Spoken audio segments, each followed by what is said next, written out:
You're listening to the Scary Stories series by Dark Divine Stories. Before we begin the story, I'd like to say Happy Halloween to everyone. Please enjoy. Chapter 3, The Mimic. There is a creature that can lure you in just by talking. Yes, all it needs to do is talk and you'll go it without question because you won't even know it's a creature until it's too late. It's October in the small town of Ravenswood. This town has seen its fair share of violence in the past during the French and Indian War, the Revolutionary War and the Civil War. The town sits directly on the border between the north and south of the eastern United States. This town has a lot of history, but there are things some don't talk about in this college town. A car is driving down the road towards the town. 4 people are in the car. A woman in her 30s, a girl around the age of 16 or 17, a boy around the age of 10 and another boy no then older 8. The boys were in the back seat while the teenage girl was in the passenger seat. "Mom, are we there yet?" "Almost there, Colby," the woman glanced at him in the review mirror. "You said that an hour ago," the teenage girl lets out a big sigh. "Calm down, Lily." "I am calm. I'm just really bored." Lily leans against the window. "Mom, I have to go to the bathroom." "We are almost there, John." "But I can't hold it anymore," John complained. "Okay, we'll stop at the next gas station." "I really need to get out of this car." "Lily, it's not the end of the world, you know." "Yes it is. I can't stand the smell of this car anymore and I need to stretch my legs." "We are almost there." "Can I get a soda?" asked Colby. "We'll go shopping for stuff after we get the car unloaded." The car pulled into a gas station. "Finally," said John as he gets out of the car and runs into the gas station. Lily gets out to stretch her legs for a few minutes. Lily takes in a deep breath. "Smell the fresh air?" "All I can smell is gasoline," said Lily. "Okay, I'm done." John got back into the car. "Come on." "Do I have to?" Lily asked. "Give me my phone back." Colby tried to take a phone away from John. "This is mine, yours is on the floor." John held the phone away from Colby. "Stop it, you two." The car started back up and they drove away from the gas station. 10 minutes later they pulled into a driveway next to an old house. "This place looks creepy," said John. "I'm not living here, the house is going to fall down." Colby glared at the house. "It looks better on the inside. Don't judge it from the outside." "I'm not complaining." "You can't even see it, so you complaining would be pointless." "Shut up, Colby. Both of you shut up and start grabbing stuff. Lily, there's only 3 steps to go through the front door." "Okay." Lily got out of the car. "Hello, neighbor," a woman waved from across the street. "Hello. I'm Teresa," said the woman. "I'm Jenny. These are my children, Lily, Colby, and John. It's nice to meet you. So which house are you moving into?" "The one on the left." "Oh really, that house, are you sure?" Teresa seemed surprised. "Yes." "Is the house really that ugly?" asked Lily. "You're lucky you can't see it," Colby said. "Very lucky," agreed John. "We have some unpacking to do." Jenny smiled awkwardly. "I wouldn't fully unpack right away." Teresa smiled and walked away. "She seemed really nice," Lily stated. "I'm guessing she is the nosy neighbor on our block." "Good guess, Mom," Lily smiled. "Come on, let's get the stuff inside. It looks like it's about to rain." The 4 of them entered the house. It looked as if it had been remodeled recently. Colby and John started looking around, commenting on how a horror movie could be made here. Jenny just rolled her eyes and headed back to the car. Lily placed her bag on the floor. She rubbed her arms and shivered. She looked very uncomfortable. She heard something moving nearby. "Lily, what do you think?" Jenny asked, setting a box down. "I don't like it," Lily said, shivering again. "I'm going to have to agree with my brothers on this. You guys need to give it a chance. Your room is upstairs, I'll take you. Jenny guided Lily up the stairs and into a bedroom. There was a window that faced the front yard. Jenny opened the window to let some air in. See, it's not the bathroom is right across the hall. Lily walked around the room. Where's my bed? The moving truck isn't going to be here until next week. But we can go get some air mattresses for temporary use and for guests if you guys have a sleepover. Right, because if the nosy neighbor can't believe we're here, then the rest of the town will be lining up to come in and see it. Lily, I know you didn't want to move, but this will be good for all of us and it's all we can afford right now. Give me my phone, yelled Colby. This is mine, yours is in the car, let go you jerk, John yelled back. The two were out in the yard fighting over a phone. Colby was bigger, but John wasn't letting go. Come on, give it, Colby said, trying to pry it out of John's hands. No, I'm in the middle of watching a Minecraft video, said John, not letting go of the phone. Sounds like they need referee, Lily smiled. Come on, let's get the car unpacked and go get what we need. Jenny guided Lily down the stairs. Okay, you two, that's enough, give me the phone. Jenny took away the phone and stuck it into her pocket. And they helped get the rest of the bags from the car. After a quick shopping trip at Walmart, the air beds were set up and the four of them had dinner. Why does Lily get her own room? Asked Colby. Because she's a girl, Jenny replied. That's not fair, John said. I'm you also older than you. Lily took a drink on her water. Colby reached across the table and moved the glass with a big smile on his face. Colby put it back. Jenny glared at him. Sorry, I'm just trying to have some fun since you took my phone away. Colby put the glass back where it was. Well, maybe this will teach you not to fight with your brother. Jenny gave the boys a knowing look. Lily laughed. Later that night, Jenny was sleeping just fine, but her children weren't. Colby was tossing and turning, John had his light on, and Lily was laying in her bed wide awake, listening to the sounds around her. As she slowly started to drift off to sleep, she heard something downstairs. It sounded like someone crying. Lily sat up listening hard. It could be an intruder. But she could make out a giggle. It sounded like a little girl. Can you hear me? The little girl's voice sounded like a whisper, but Lily could hear it clearly. Come play with me.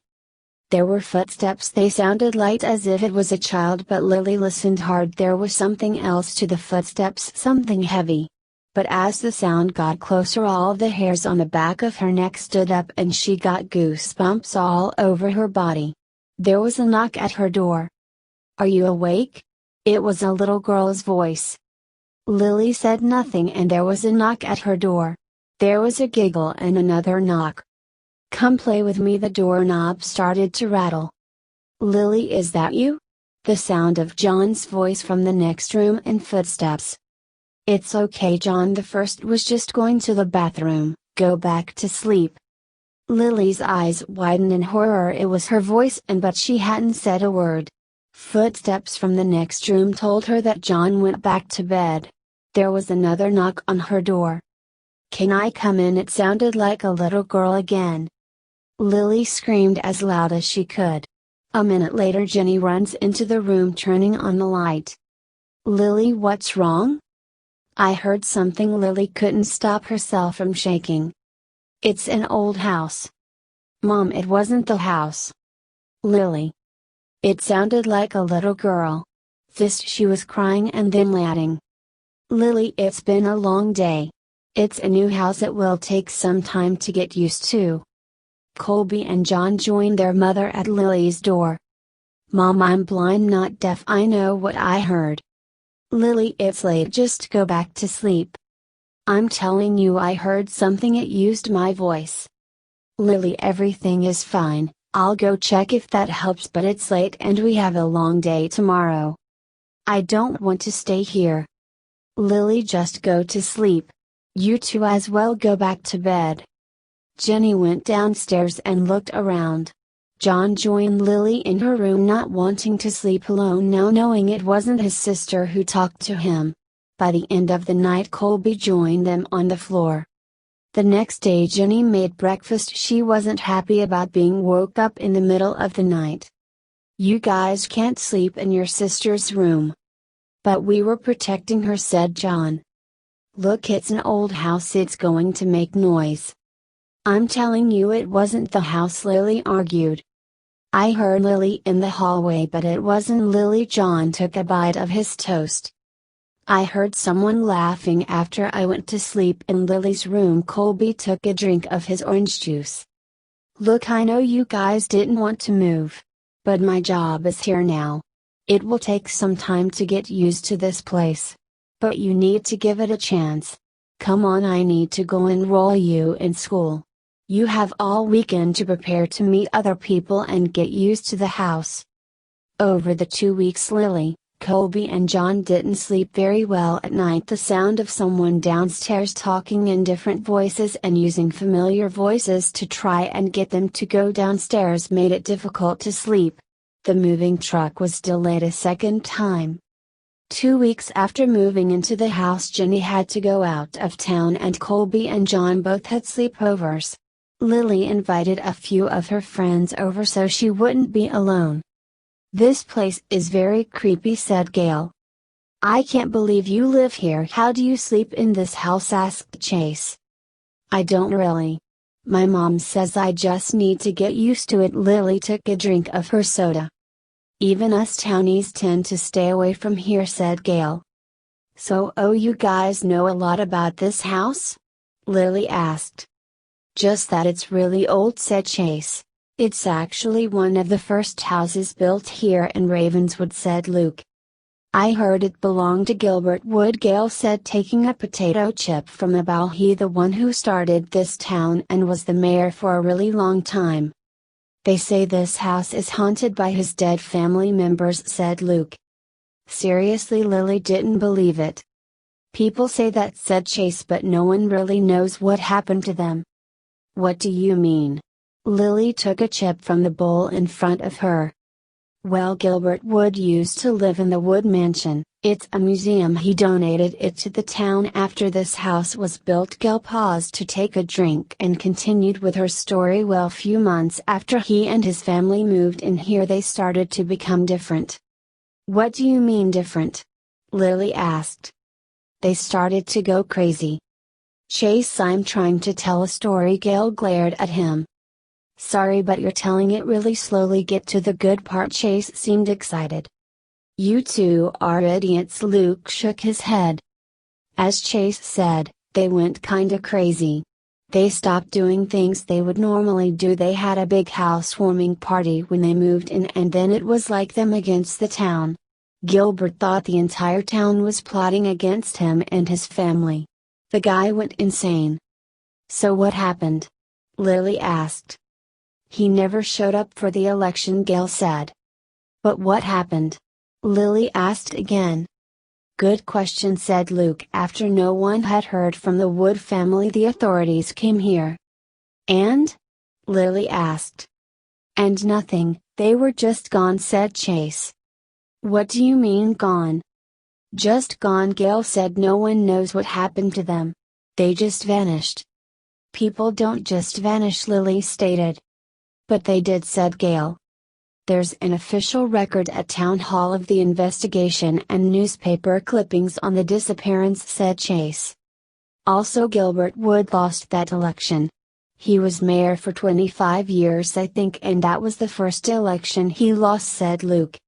"The people thought he was losing his mind in his old age, but no one can explain the way the rest of the family acted," said Gail.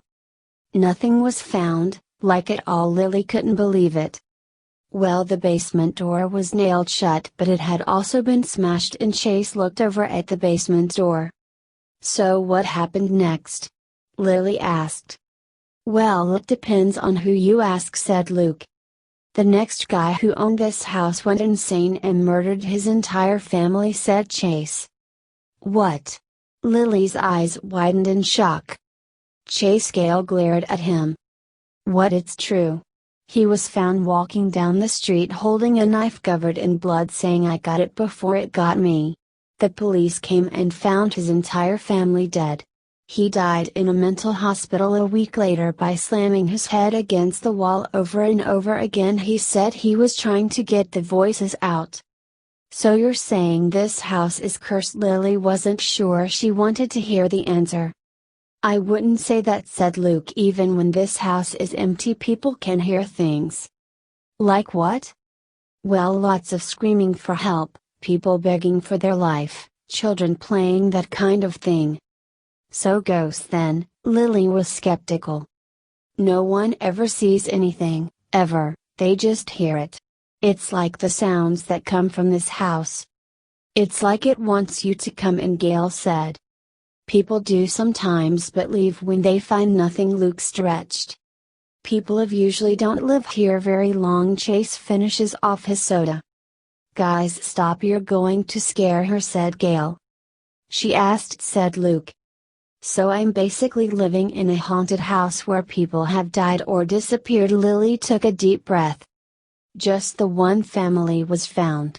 This house has been blessed and cleansed with sage and everything so many times people don't even bother anymore, said Gail. So we understand why you don't want to be here alone, said Chase. Did something happen? Asked Gail. It's nothing. What is it? Asked Luke. Well, the first night here I couldn't sleep and I heard a little girl playing downstairs. But it was really strange. What do you mean? Asked Gail. Well, it was like she knew I was listening and she started talking to me. Whoa, that is freaky, Luke agreed. What happened next? Asked Chase. Well, the little girl said, "Can you hear me?" It was a whisper, but I could hear it clearly, and then she said, "Come play with me." It sent chills through my entire body. Then I heard footsteps and there was a knock on my door and the little girl said, "Are you awake?" And then she giggled and knocked again. She said, "Come play with me," and tried to get into my room. You're really freaking me out now, said Luke. I got chills. Gail shivered. What happened next? Said Chase. I heard my brother get up and then I heard his voice. He asked if it was me. And then my voice was on the other side of the door. My voice, not the little girl's. My voice said, "It's okay, John. The first was just going to the bathroom. Go back to sleep." But I didn't say anything, and then it was the girl's voice again. But I don't think it was a little girl. Just hearing it scared the hell out of me. Okay, that is freaky, said Gail. What did your mom say? Asked Luke. She said it was because it was a new place in an old house. Lily tried to shake the thought from her mind. She heard a giggle. The hair on her neck stood straight up and goosebumps started to cover her body. So what should we do now? Asked Gail. No one else seemed to hear it. Lily took a few deep breaths and tried to push it from her mind. Lily, help me, said a voice. Lily stood up and startled her friends. That was Colby's voice. Lily, are you okay? Asked Gail. Did you guys just hear my brother? She asked. No, said Gail. Lily, your brothers aren't even here, said Luke, looking worried. Maybe you need to get some rest, said Chase. No, I heard my brother, Lily insisted. How about we call Mrs. Brown and ask how your brothers are doing? Gail pulled out a phone and dialed a number. Lily talked to Mrs. Brown and then both of her brothers. They were just fine, and that meant her mind was playing tricks on her. Hey, I think we should go, said Gail. This place is really creepy. I don't want to be here anymore. We said we would stay, said Luke. You saw her, she's hearing things, said Gail. I didn't hear anything, did you guys? No, Chase and Luke said together. Okay, then let's go, said Gail. I don't think we should leave her here alone, said Luke. She's crazy, said Gail. No, she's not, said Chase. You know about this house. I didn't hear anything, said Gail. Maybe whatever she heard wasn't talking to you, said Chase. Or maybe she heard it because she has better hearing than we do, said Luke. That's stupid, said Gail. No, she's blind. which means all of her other senses are different than ours. Luke said it as if it were obvious. She can't see but she can hear. Very well. Remember, she heard someone be scolded in the classroom next door when no one else did until they took it into the hall. So her hearing makes up for the fact she can't see. Maybe we should try, said Chase. No, I want to go home, said Gail. So go home. I'd like to solve the mystery of this house. Chase went over and sat next to Lily. Seriously, said Gail. Go home if you want, but I'm not leaving her here alone, said Luke, going to join them. Fine. Gail sat back down. Okay, so we want to hear like I do. Yeah, but that's creepy. Please don't do that anymore, said Chase. Okay, close your eyes and listen. Lily took the last chip from the bowl. The three of them did as they were told. After several minutes they heard someone talking. There were different voices ranging from children to their own voices, and the voices seemed to be talking to each other. But Lily concentrated harder. The others just wanted to hear what she could. Each voice was coming from the exact same place. The basement. The basement was blocked off and the door was nailed shut.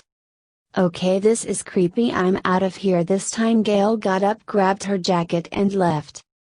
Maybe she's right, said Chase. I don't want to solve this mystery with my life. Are you coming, Luke? No, I'm going to do what I said and stay here with Lily. Don't come crying to me if you die. Chase followed after Gail. It's okay if you want to leave. Hell, I want to leave, said Lily.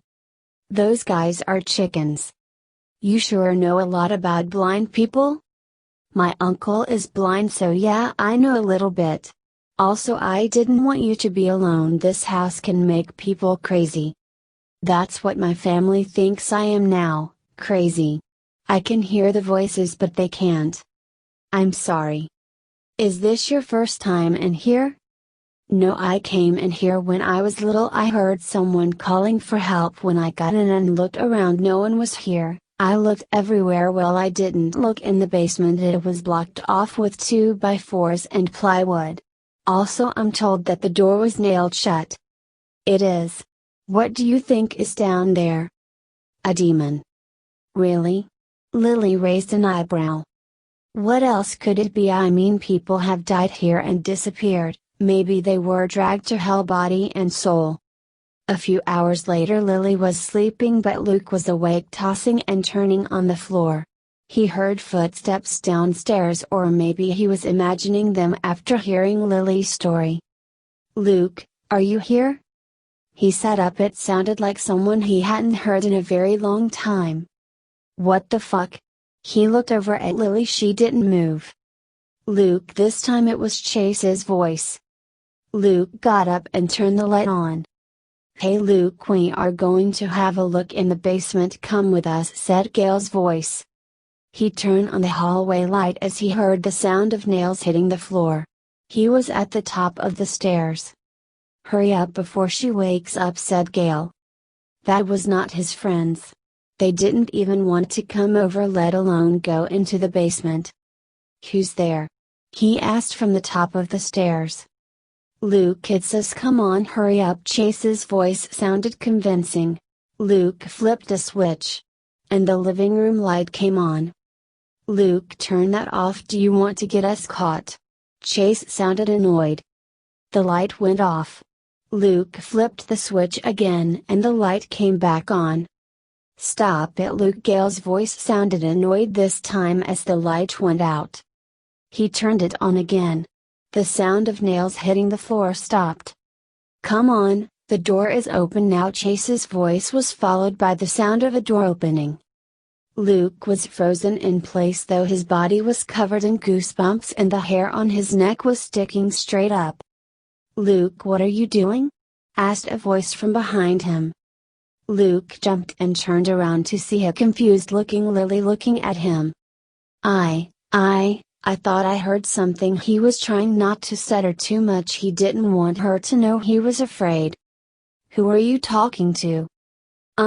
He didn't know how to answer the question. Luke, are you okay?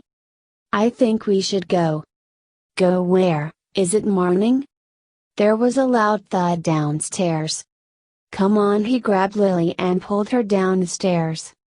He turned on all of the lights and handed Lily her shoes. She put them on but didn't stop asking questions. Luke, what's going on? The basement door was wide open and the nails that used to be in the door were on the floor around the door. There was another thud. What was that? Asked Lily. I'm not staying here to find out. Luke pulled her to the door and opened it. Lily, don't go, please help us. Colby. That's not Colby. Lily, please don't leave us, it's going to eat us, said John. John. Lily, Luke grabbed her and shook her. That is not your brothers are not here, remember. Listen to me, let's go. There was a loud shriek as he pulled Lily from the house. Something grabbed her by the leg and started to pull her back inside. Lily screamed. I got you, hold on. Luke pulled as hard as he could. Whatever had a hold of her let go and they both fell to the floor. Luke pulled Lily fully out the door. My leg, she said. Luke looked at her leg, it was bleeding. I'll call for help. Luke called 911. There was a crash inside the house. Come on, we got to go. Luke helped Lily to her feet. Oh my fucking god. There was a creature in the living room, it was coming right for them. Luke pushed Lily aside and grabbed the front door. The creature grabbed him and dug its claws into his arm. Come Luke, it will be fun. It was the voice of his friend Chase. Luke was losing his grip on the door. The creature grabbed his leg and pulled. He lost his balance and let go of the door. He screamed as he was dragged towards the basement. Grabbing the wall, he tried to stop it from pulling him down the basement stairs. Let me go, you fucker, he yelled. He could feel his fingers slipping. It was over, he knew it as the creature dug its claws into his back. Out of nowhere, Lily grabbed a hold of him and started to pull. Her leg was still bleeding badly, but she was using her good one to stop herself from being pulled in along with him. Let him go, Lily screamed. Luke looked at her. Lily, let me go. No. Let me go or it will pull you into. She was holding him with both hands now and pulling him as hard as she could. But she wouldn't be able to hold on much longer. Someone grabbed her from behind and pulled. Not this time, you fucker, it was a man's voice. The man pulled her and Luke out of the creature's grasp, house closing the front door as a loud shriek came from the inside.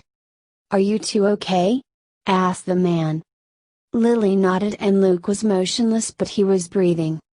Moments later, the sound of sirens filled the street and police cars appeared seconds later. People began coming out of their houses to see what was going on.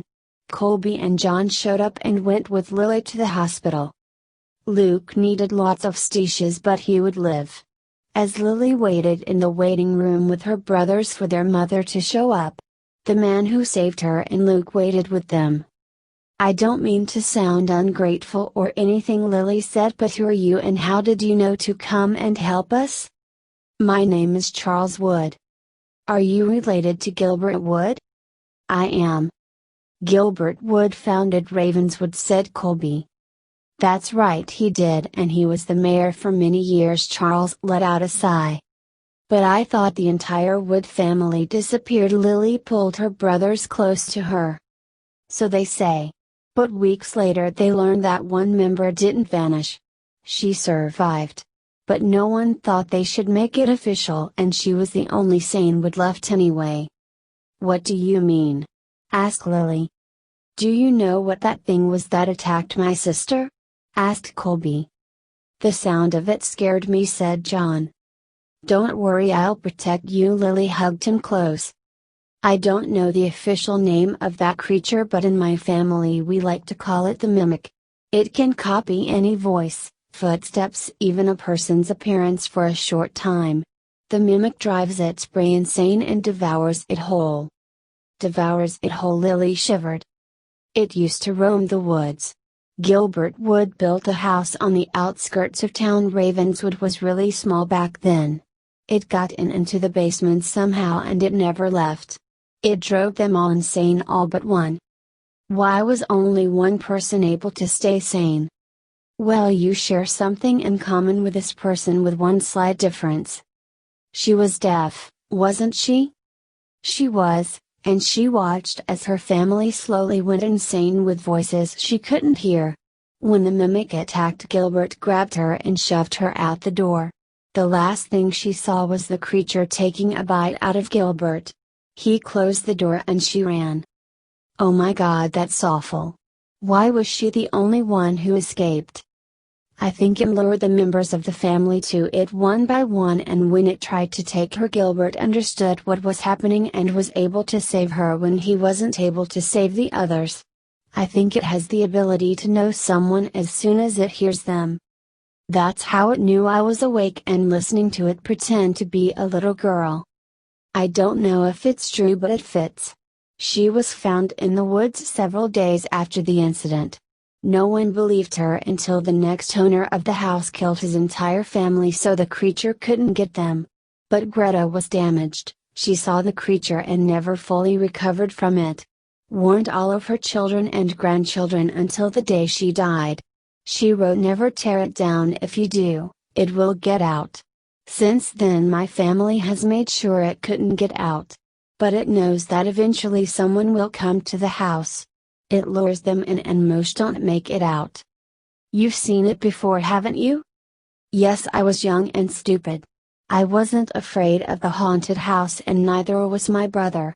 We went in and I was the only one to come out. My brother sacrificed himself to save me. Ever since then I've been trying to keep people from there, but some company bought it and remodeled it. Told me I was trespassing. The image of that creature has haunted me ever since. Will Lily go crazy like those other people? Asked Colby. Yeah, she knew it was there before the rest of us did, said John. You'll be spared the image of it, but the shriek may stay with you a while. Charles let out a sigh. Luke is tough. He understood what was happening the moment he heard it try to lure him in. What do you mean? Lily asked. Very few people survive an encounter with a mimic. Luke is one of them. It took his mother years ago when he was young. I was nearby trying to keep people safe and showing my children how to resist it. A child and his mother were walking, but I heard it. The child ran and his mother ran after him.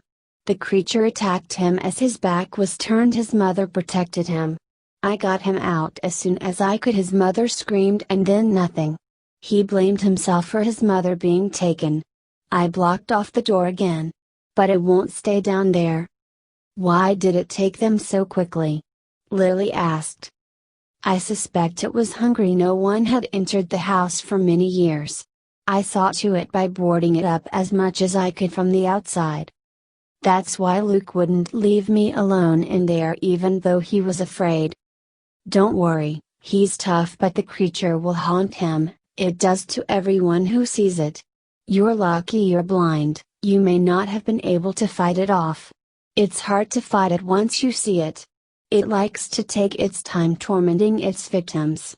But I don't think it could resist Luke. After all, he got away the first time he was in the house. He was protecting me. He probably still blames himself for what happened to his mother. We all do when we survive and our loved one doesn't. You can't go back in there if you don't. It won't let you go a second time if it can help it. The mimic shows no mercy to anyone. Hours later, Jenny picks them up at the hospital. After a short conversation with Charles, she rents a hotel room for the four of them. Over the next few weeks, Lily recovers and her leg heals, but it leaves a nasty scar. Luke takes longer to recover, but when he does, he and Lily start dating and try to put their horrible experience behind them. Colby isn't able to put what happened to his sister behind him though. He studies the creature as much as he can. He plans to kill it one day so no one ever has to go through what she, Luke and many others had to go through. John has nightmares for a while of Lily disappearing at the hands of the creature. He and Colby didn't see the creature, but they did hear it. The whole block heard it. The house was boarded up and soundproofed by the company who bought it so no one would be able to hear the mimic's leering voice ever again. End of chapter. Thank you so much for listening to this chapter of Scary Stories the Mimic. If you like this chapter, please leave a like. If you thought this chapter was interesting or have questions about it, feel free to leave a comment below. Likes, comments and new subscriptions help grow the channel and helps ensure more content sooner. For more stories like this one and many others, subscribe to the Dark Divine Stories channel and make sure you click the notification bell, that way you're notified whenever Dark Divine Stories uploads a new video.